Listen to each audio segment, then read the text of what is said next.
بسم اللہ الرحمن الرحیم۔ حدیث نبوی حضرت جریر رضی اللہ عنہ بیان کرتے ہیں، ہم دن کے پہلے پہر رسول اللہ صلی اللہ علیہ وسلم کی خدمت میں حاضر تھے کہ ایک قوم آپ کے پاس آئی۔ ان کے بدن ننگے تھے، انہوں نے اونی دھاری دار یا عام چادریں پہن رکھی تھیں اور وہ تلواریں حمائل کیے ہوئے تھے۔ ان میں سے زیادہ تر بلکہ سب کے سب مضر قبیلے کے تھے۔ جب رسول اللہ صلی اللہ علیہ وسلم نے ان پر فاقے کے آثار دیکھے تو غم کی وجہ سے آپ کے چہرے کا رنگ بدل گیا۔ آپ گھر تشریف لے گئے، پھر باہر آئے۔ آپ نے بلال رضی اللہ عنہ کو حکم دیا تو انہوں نے اذان دی اور اقامت کہی۔ آپ صلی اللہ علیہ وسلم نے نماز پڑھائی، پھر خطبہ ارشاد فرمایا،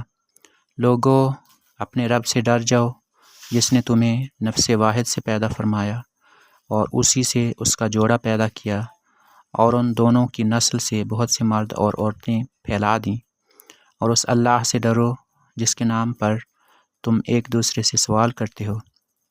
اور قرابت داری کے تعلقات طے کرنے سے ڈرو۔ یقین جانو کہ اللہ تم پر نگران ہے۔ اور سورۃ الحشر کی آیت تلاوت فرمائی،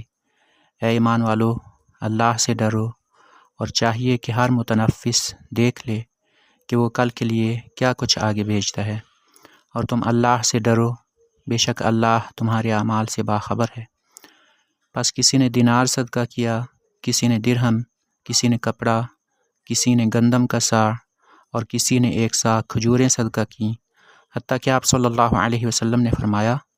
خواہ کھجور کا ٹکڑا صدقہ کرو۔ راوی بیان کرتے ہیں، انصار میں سے ایک آدمی ایک تھیلی اٹھائے ہوئے آیا، قریب تھا کہ اس کا ہاتھ اسے اٹھانے سے عاجز آ جاتا، بلکہ عاجز ہی آ گیا۔ پھر لوگ مسلسل آنے لگے، حتیٰ کہ میں نے اناج اور کپڑوں کے 2 ڈھیر دیکھے،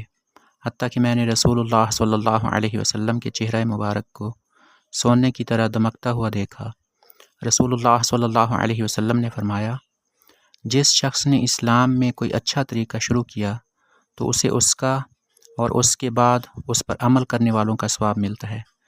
اور ان کے ثواب میں کوئی کمی نہیں کی جاتی۔ اور جس شخص نے اسلام میں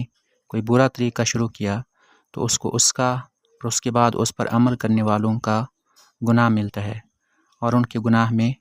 کوئی کمی نہیں کی جاتی۔ دوسروں پر خرچ کرنے کے بارے میں ارشاد فرمایا گیا ہے، آپ نے قرآن مجید کی آیات تلاوت فرمائیں اور لوگوں کو صدقے کی طرف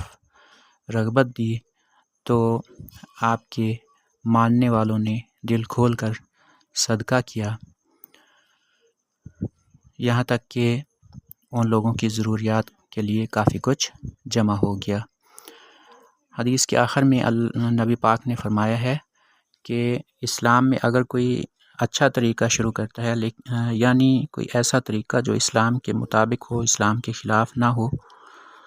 تو اس کو اس کا ثواب ملے گا، اور اس کے طریقے پر چلنے والوں کا ثواب بھی اسے ملتا رہے گا۔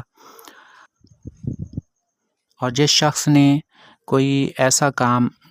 شروع کیا جو کہ اسلام کے خلاف تھا، لیکن اس نے اس کی نسبت اسلام کے ساتھ جوڑی، اس کو دین کا اس کو دین سے متعلق کیا، یعنی اس کو دین کا حصہ قرار دیا، تو اس شخص کو اس طریقے کے شروع کرنے کا بھی گناہ ملے گا، اور اس کے طریقے پر اس کے بعد جو لوگ چلیں گے ان کا گناہ بھی اس کو ملتا رہے گا۔